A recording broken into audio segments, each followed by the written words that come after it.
Bom dia, meus irmãos e minhas irmãs do Rita de Cássia. Estamos aqui para mais uma reunião de estudos virtuais.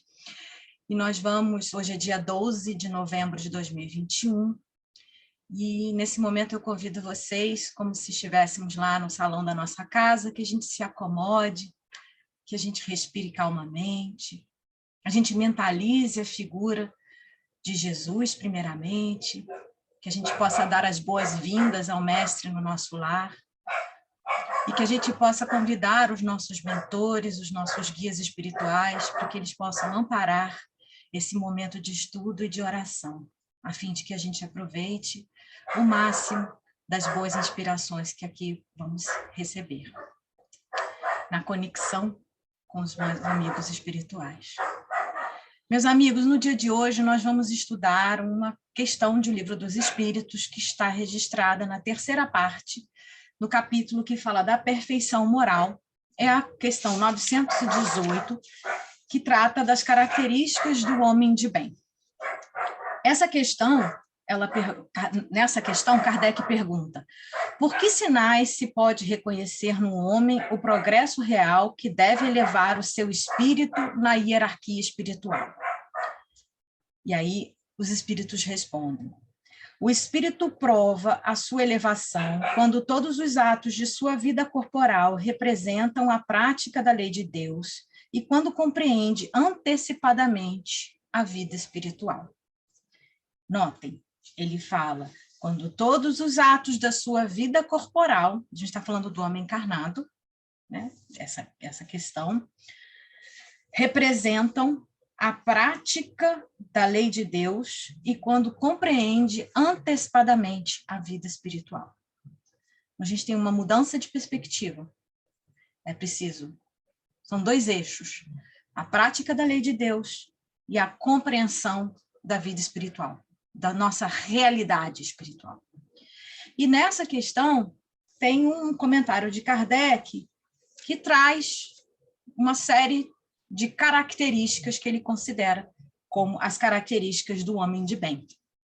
Essa mesma questão ela vai ser mais amplamente explorada no Evangelho segundo o Espiritismo, num capítulo também chamado quase que Perfeição Moral, mas Sede Perfeitos, reproduzindo uma fala do Cristo no capítulo 5 de Mateus, ali no Sermão da Montanha, nos versículos 44 a 48, o qual Jesus fala do amor aos inimigos, que ele recomenda fazer o bem aos inimigos, orar pelos que nos perseguem, enfim. E ele vem nos falando, porque se apenas amarmos aqueles que nos amam, que recompensa tireis disso? E ele vem tratando justamente desse grande desafio, que é romper com essa inimizade, e que precisa, muitas vezes, fazer com que o esforço dentro de nós se faça, a gente romper com essa cadeia, né, com esse laço, ou para reconstruir esse laço, ou para formar um laço baseado na lei de amor e na lei de caridade. E ele termina esse texto justamente falando: sede perfeitos, como vosso Pai Celestial é perfeito. Ele vem apresentar, né, botando como modelo a perfeição divina, que seria a perfeição absoluta, mas para que a gente conseguisse ter um modelo de perfeição relativa ao não só a nossa condição de filhos de Deus, mas a nossa condição espiritual na nossa trajetória. É possível? Qual é o melhor que eu posso fazer hoje? Qual o melhor que eu posso ser hoje? E aí, isso já constitui a nossa estrada de progresso. Então, e aí Jesus coloca nesse item que a perfeição consiste em amar os nossos inimigos, fazer o bem aos que nos odeiam e orarmos pelos que nos perseguem. Ora, se isso não é a essência da caridade, o grau máximo de caridade, eu não sei o que é, né? Então, Jesus coloca nesse grande desafio, que talvez seja o maior desafio de nós, né? Nosso desafio, perdão, que é romper com esse sentimento negativo, ao passo de podermos refazer esses laços. A gente não vai tratar do desafio de amar ao inimigo e quais os passos que são precisos para que a gente né, esses passos que são necessários para que a gente alcance, porque, dito assim, parece que ela pode ser desfeita como que por encanto, e não, até para não desprezar os nossos sentimentos, né, nas nossas relações, é preciso, a gente vai tomar como ponto essencial aqui a ideia da prática da caridade, da essência, mas a caridade tal qual entendia Jesus, que é o modelo que Kardec pergunta aos espíritos. O modelo que a gente vai usar é um modelo de caridade tal qual entendia Jesus, que implica bondade, indulgência, benevolência, perdão das ofensas, misericórdia, todos no campo do sentimento e das atitudes perante nós mesmos, perante o mundo, perante os nossos irmãos em humanidade. Então, e ele traz para a gente um ponto que a gente vai depois destrinchar, porque a gente vai trazer as características do homem de bem, né? E porque é preciso entender qual o modelo que a gente vai adotar de homem de bem, e quais são os obstáculos, que eu acho que para nós será uma reflexão útil, quais são os obstáculos para a gente alcançar essa meta, né? Que são, na realidade, a gente compreender a extensão das imperfeições no nosso caráter, né? Ou, se a gente quiser, entender a extensão dos vícios que estão aqui registrados, né? Reunidos como o orgulho e o egoísmo como a base das nossas dificuldades, dos nossos problemas e o tamanho obstáculo que o planeta hoje enfrenta para que ele possa ser uma morada mais agradável, com espíritos mais bondosos, com espíritos votados para o bem, que eu acho que é talvez o nosso maior desejo. Então, o homem de bem, as características do homem de bem que a gente vai perseguir são essas que o Espiritismo nos coloca aqui, né? O Espiritismo como sendo uma chave para que a gente compreenda o nosso grande modelo, que é Jesus, e buscar esse modelo de caridade tal qual Jesus nos inspirou, né? Nos ensinou e nos legou. Porque há muitos conceitos, e o conceito do homem de bem, como o próprio conceito de caridade e de entendimento de moral, estão sendo muito banalizados há algum tempo, né? Então, a gente tem essa questão do homem de bem, eu sou um homem de bem, quem é o homem de bem? Ou então, nesse momento que a gente está enfrentando, a gente se pega decepcionado com aquele ou aquela que a gente julgava já ser uma criatura bondosa. Primeiro que a gente tem um problema aqui de ajustar as nossas expectativas em relação aos outros. Já começa aqui um grande exercício, que é o da própria indulgência. Entendermos que estamos aqui, como somos falíveis, né? Jesus nos trouxe essa lição, né? Que atire a primeira pedra aquele que estiver sem falha. Então, que a gente comece, se a gente está enfrentando essa dificuldade porque nos decepcionamos com aqueles que estão próximos a gente, pessoas que a gente acreditava que pensasse como nós, que seguissem os mesmos modelos que nós, que perseguissem as mesmas causas, e hoje a gente está enfrentando, tem uma oportunidade de a gente rever os nossos conceitos e as bases das nossas relações. Isso não implica a caridade com aquele que erra, a compaixão pelo aquele que erra, não implica em condescendência com aquilo que a gente não acredita. Jesus quer a recuperação daquele que erra, mas ele quer nos inspirar para que a gente não propague o mal. Então, se a gente tiver meios legítimos e se o nosso desejo for movido pela caridade, a gente pode, sim, ser instrumento para que o mal não se propague. Mas é preciso acolher aquele que erra.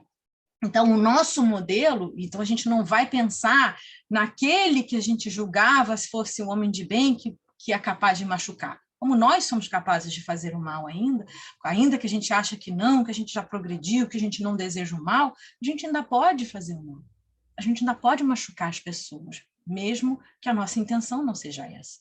Então, os outros são tal, porque somos falíveis e desejamos para nós compreensão com as nossas falhas, é um grande exercício compreender que o outro também tem as suas limitações. A gente começa com esse ponto de partida, a gente libera um peso importante no nosso sentimento, no nosso ressentimento, né? Que a gente comece a abrir mão do nosso ressentimento.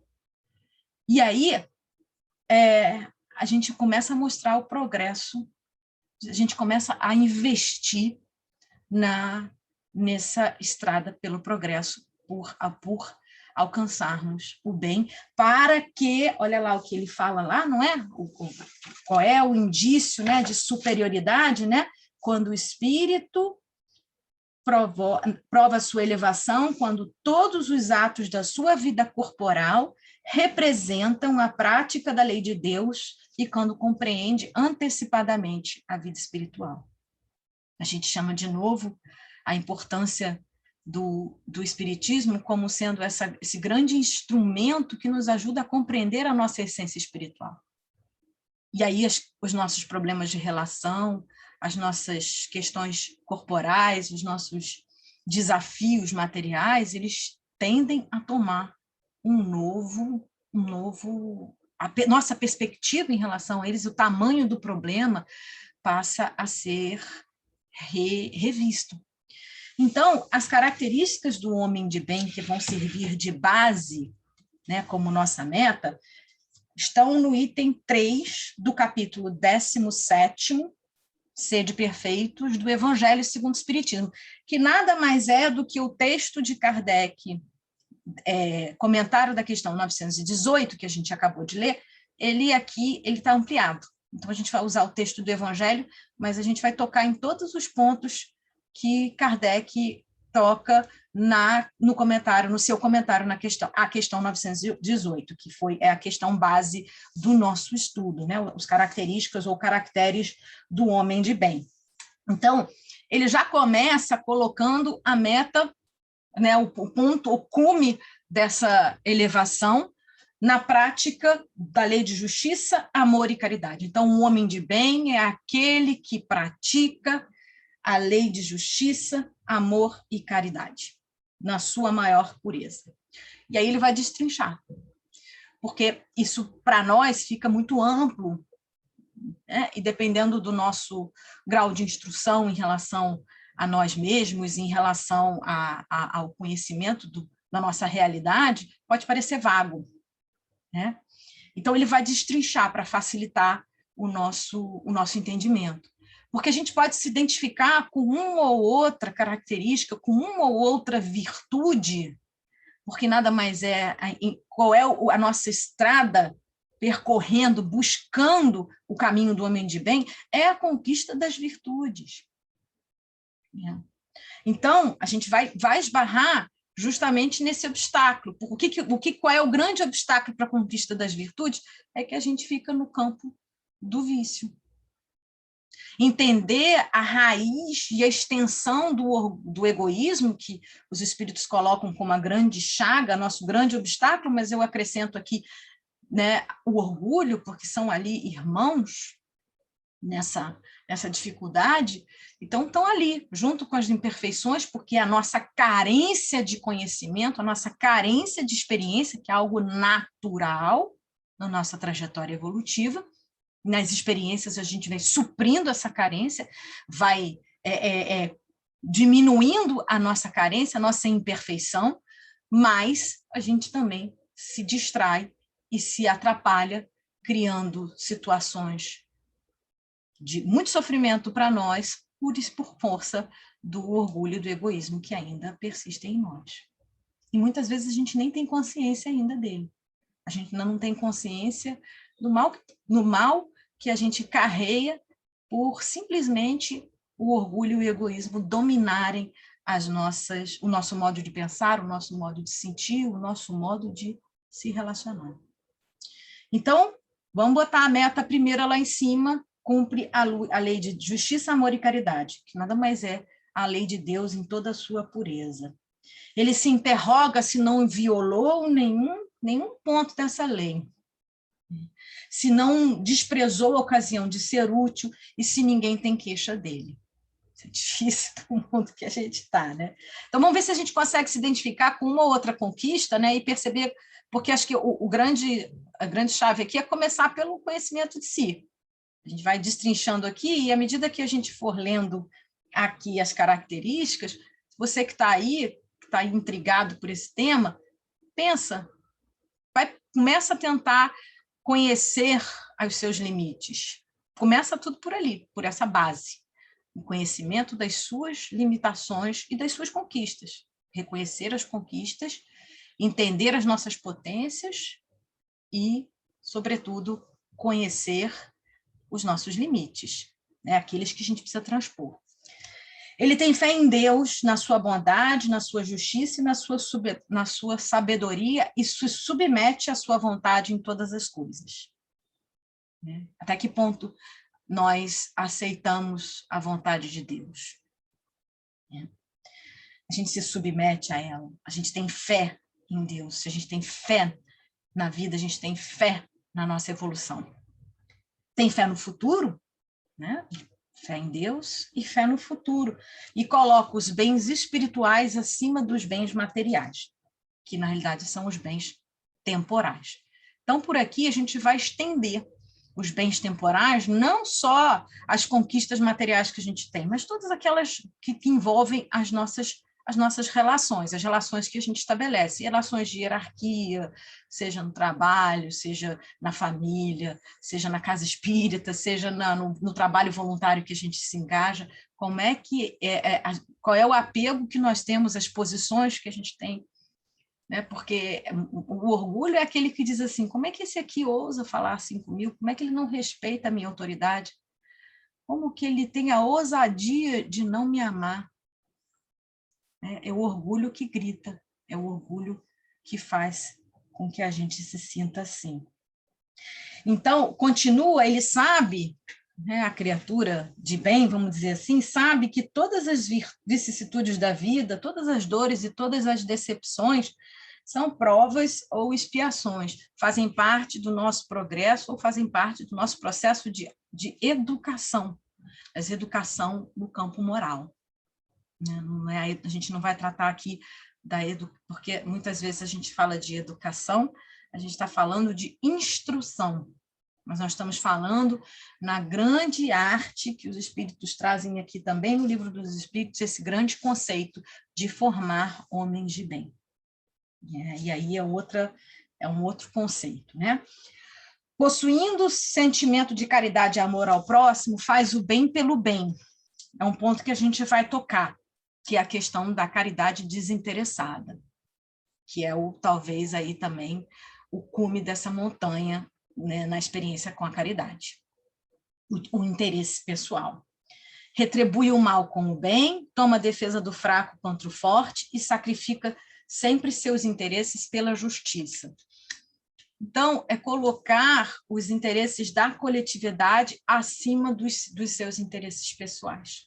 E a gente só consegue fazer isso quando a gente ressignifica a realidade, sobre a consciência de quem nós somos, por quem nós fomos criados, para que nós fomos criados, qual a nossa destinação e a nossa realidade como espírito imortal. E a transitoriedade da vida. Ali um monte de coisa junto, né?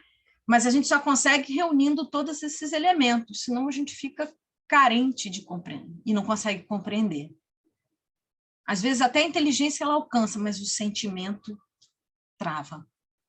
E é preciso respeitar o nosso sentimento, agir com autoacolhimento, mas não estagnar, nem se colocar vítima. Quando a gente começa a perder esse sentimento de autopiedade e sair da posição de vítima, a gente já melhora bastante, porque a gente toma as rédeas do nosso destino. Se eu encontro a satisfação nos benefícios que espalha, ou seja, faz o bem pelo bem, tem prazer em fazer o bem.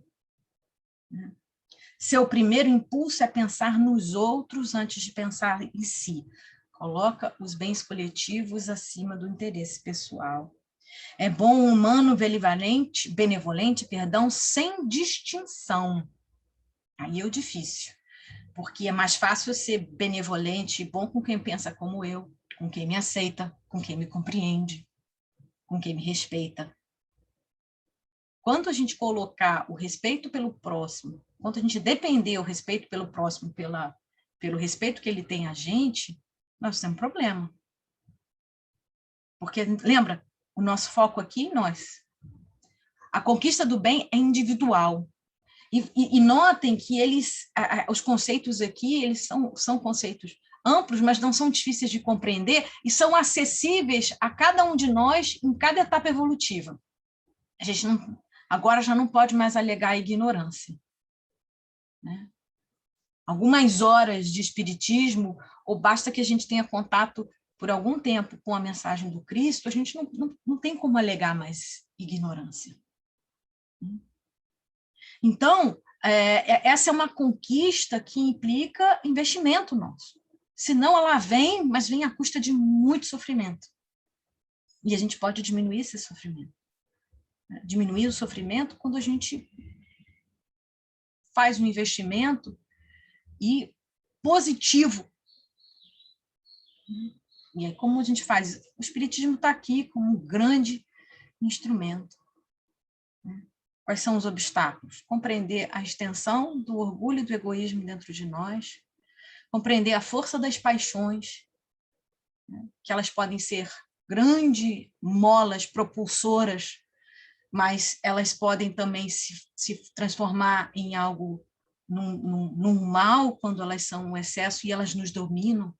O exemplo que os espíritos dão das paixões é que elas são muito úteis, mas elas não podem se transformar num corcel desgovernado. Enquanto a nós dominarmos, e a paixão ela pode ser algo que fortalece a nossa vontade, que coloca um combustível na nossa vontade, para que a gente faça as modificações necessárias no nosso caráter, no nosso modo de pensar, sobretudo no nosso modo de agir. E aí a gente vai caminhando nessa conquista. Não são conquistas fáceis nem milagrosas, e elas são feitas ao longo das nossas encarnações. Mas se a gente tem consciência disso agora, a gente pode fazer muito, decuplicando, como os espíritos falam ali, a nossa potência. Fazer o bem que é possível, alcançar a perfeição relativa que é possível, e diminuir, sobretudo, a carga de sofrimento na nossa vida. Em todas as circunstâncias, a caridade é o seu guia. Então, pensar como é a caridade conforme Jesus pensava, que esse é o modelo que a gente está adotando. Benevolência, bondade, indulgência, compaixão, tolerância, perceber que o outro também é falível, que se eu for falível e eu gosto de ser compreendido, qual é a extensão da minha capacidade de compreender? A abnegação é a gente renunciar àquilo que é possível, e o devotamento. Aqui o conceito está ampliado da resposta do Livro dos Espíritos, que fala em benevolência, indulgência e perdão das ofensas. Então, e aí os Espíritos falam a caridade, esse movimento, essa atitude que é movida pelo amor, que precisa ser compreendido. Não é à toa que esses três conceitos estão intrinsecamente ligados. A nossa capacidade de amar vai determinar o nosso senso de justiça. E, portanto, a caridade vai ser a expressão desse progresso.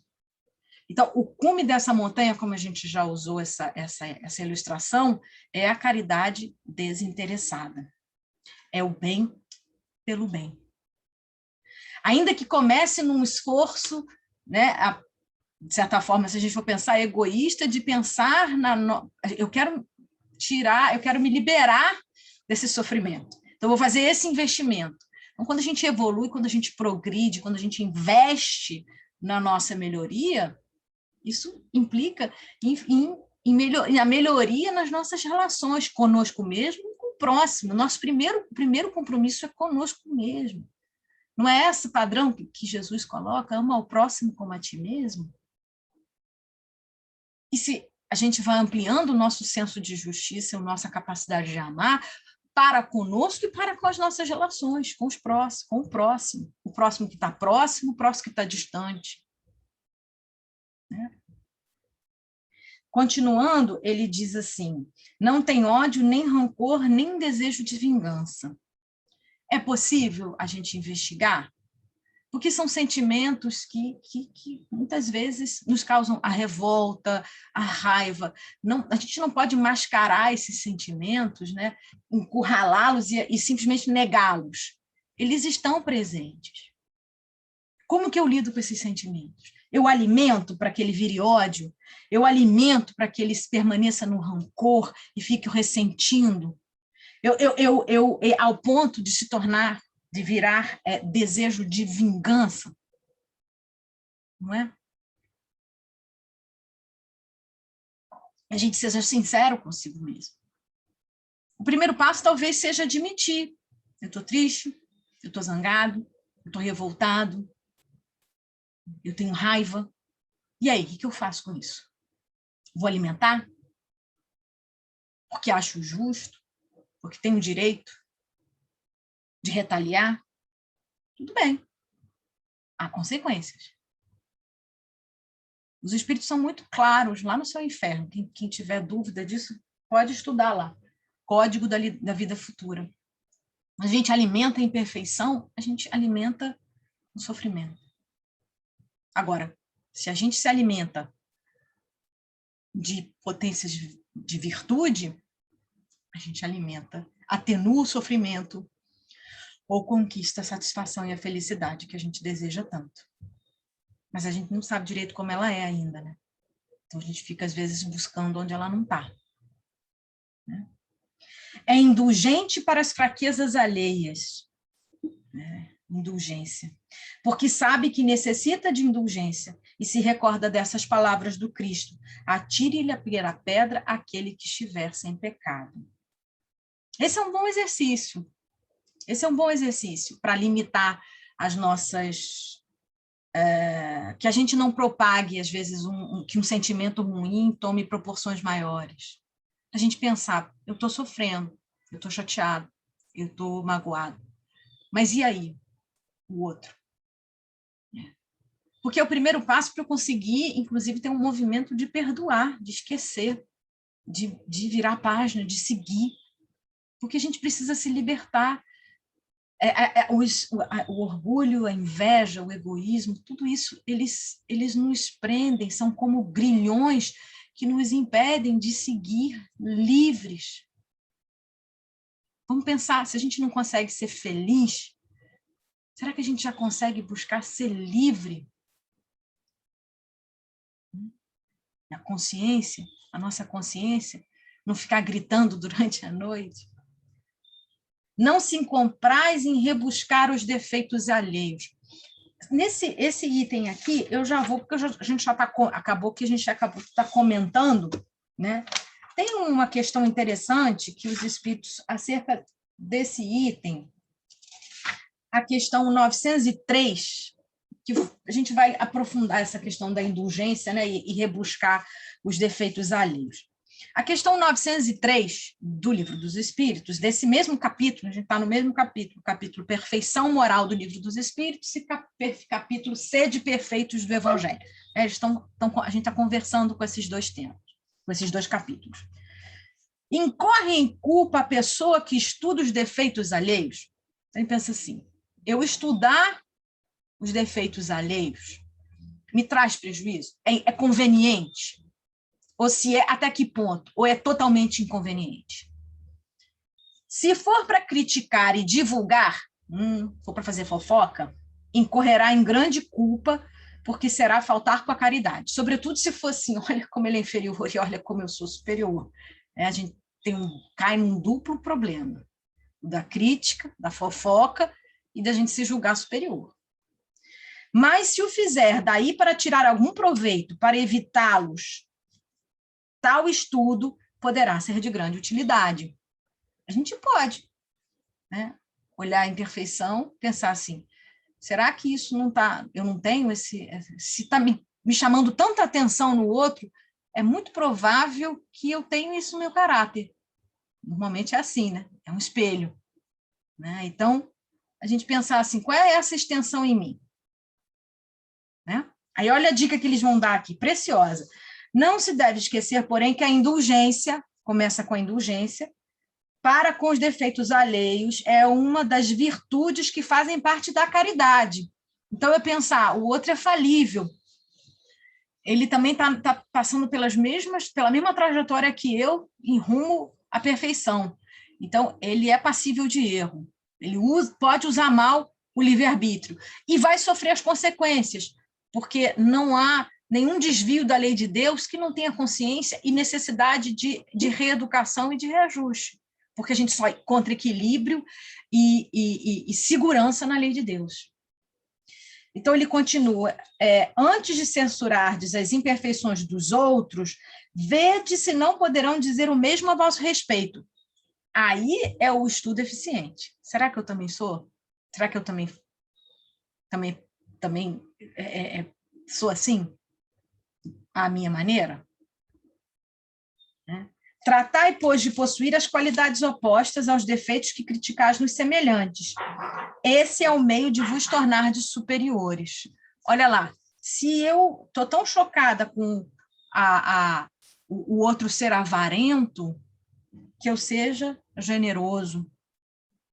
Se eu exalto tanto o orgulho do outro, que eu seja humilde, eu busque a humildade e a modéstia.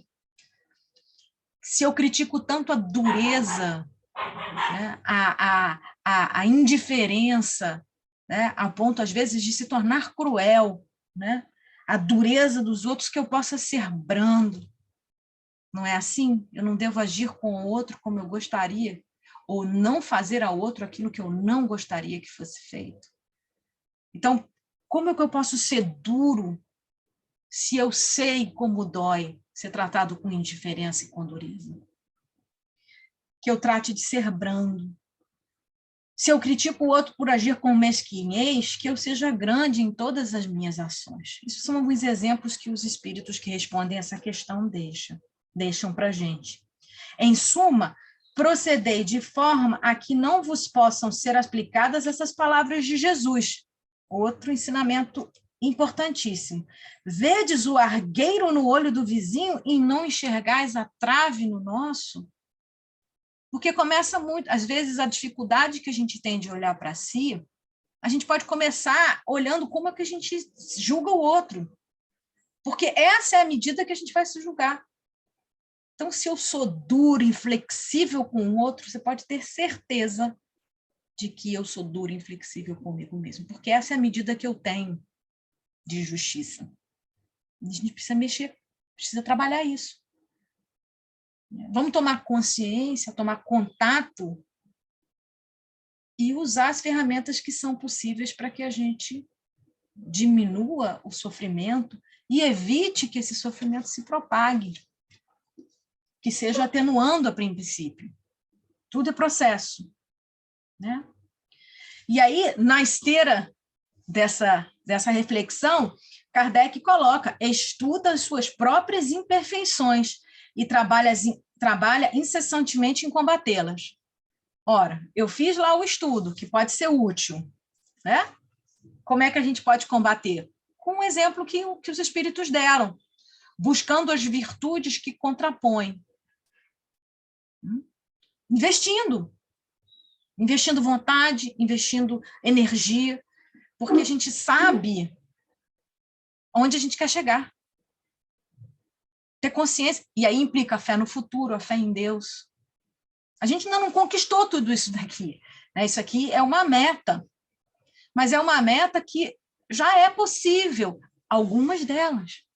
Às vezes, somos ainda vacilantes e estamos ainda natural do nosso processo, mas que é importante perseguir, perseverar, caprichar.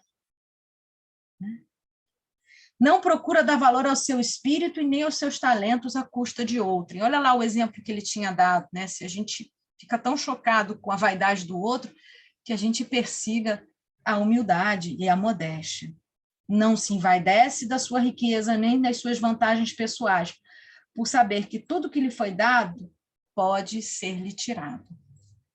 Isso é um estudo, isso é um sinal de inteligência, inclusive. Saber que os bens materiais são transitórios, inclusive o nosso corpo.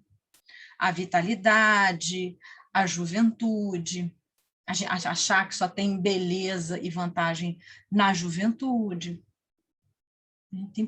Esses estereótipos, eles são cruéis conosco e cruéis com o próximo. Né? Usa, mas não abusa dos bens que lhe são concedidos. Nós estamos aqui no meio, né, de uma pandemia mundial, tem consequências provavelmente irreversíveis no nosso planeta, e a gente sabe que, mesmo pela lei de destruição, que são as bases do progresso chegando no nosso planeta, né? É um processo de ressignificar toda essa dificuldade por la qual a gente passa. Nós estamos aqui essa semana, foi a semana da COP26, dos compromissos com o clima, com a proteção do planeta, com a sustentabilidade do planeta para as gerações futuras, o manejo, né?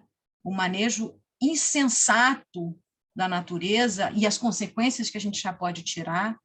Né? Então, aqui, ó, usa, mas não abusa dos bens que são concedidos. Qual é a minha parte nessa conta?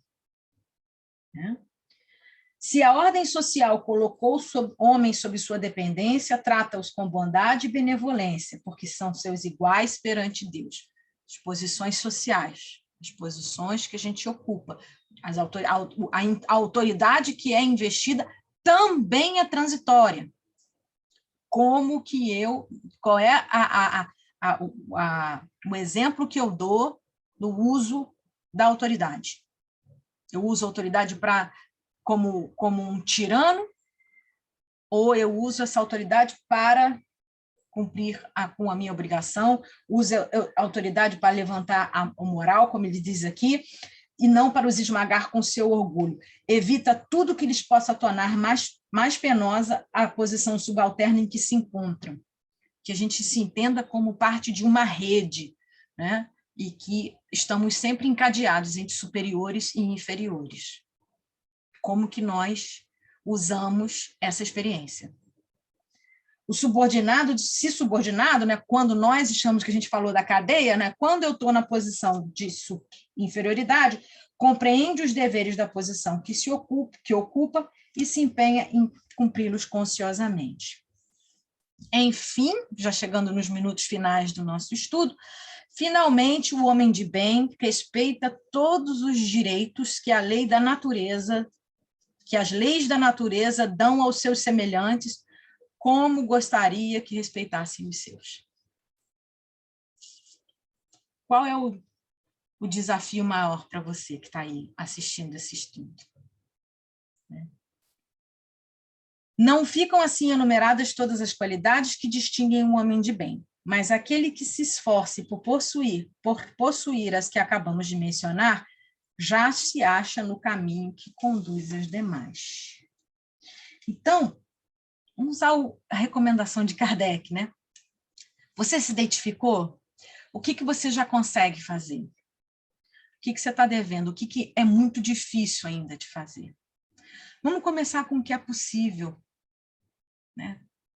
Vamos começar com o que é possível. Sobretudo, pedir a Deus.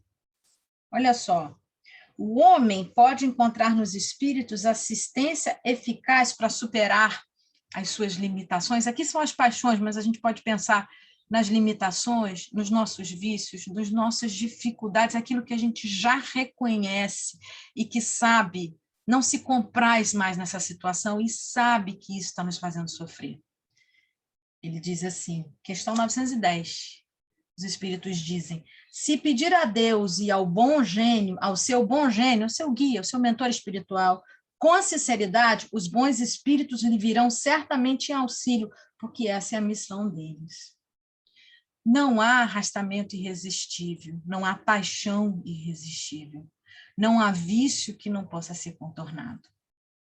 É importante que a gente repita isso, ainda que, dizendo assim, parece que é simples. Não, às vezes a gente tem que fazer esforços, às vezes, grandes esforços, mas valem a pena. Valem a pena hoje a gente dormir, poder conseguir ter uma noite de sono e estar em paz consigo mesmo, mesmo sabendo das nossas limitações, porque a gente está buscando fazer o melhor que pode. Para que a gente contribua para que não só nós mesmos evoluamos, mas que a gente possa viver num mundo mais equilibrado, com mais bondade, que o bem possa se propagar e a gente viva num regime de solidariedade. Solidariedade legítima, solidariedade verdadeira. Então, meus amigos, eu espero que esse estudo tenha sido proveitoso. Os estudos, eles sempre precisam que a gente retome, que se volte ao texto, identifica lá aquilo que ficou faltando para você, aquilo que ainda não faz tanto sentido, mas você sabe que a chave está ali. Confie em Deus, sobretudo, confie em si, né? Não há mal que perdure. Então, que a gente possa investir mesmo na nossa própria iluminação. Então, nesse momento em que a gente termina o nosso estudo, vamos nos imaginar novamente lá no salão da nossa casa, naquele momento tão precioso que era o momento do passe, em que as luzes se apagavam e aquela música suave invadia o ambiente, e a gente se entregava no passe aos fluidos benéficos, que a gente possa se imaginar com os nossos guias e os nossos mentores espirituais, nos envolvendo, nos fortalecendo a coragem, renovando a nossa energia para as batalhas íntimas que cada um tem para travar. Que a gente possa olhar o próximo com mais compaixão, com mais doçura, com mais brandura, sabendo que a cada minuto a gente pode recomeçar. Senhor Jesus, Mestre querido, obrigada pelas tuas instruções, obrigada pelo seu suporte, pela sua sustentação. Abençoa essa humanidade, Senhor, adoecida pelo orgulho, pela vaidade, pelo egoísmo. Que a gente possa juntos, Senhor, contribuir para a melhoria do nosso planeta, pela nossa melhoria individual e que a gente possa cuidar dos elos frágeis da nossa sociedade. Envolve todos aqueles que estão nas posições de comando, para que eles usem bem a sua autoridade. E sendo assim, que nós possamos permanecer no amor único e infinito de Deus, que Ele possa nos inspirar e nos envolver em todos os instantes da nossa vida. Que assim possa ser, graças a Deus.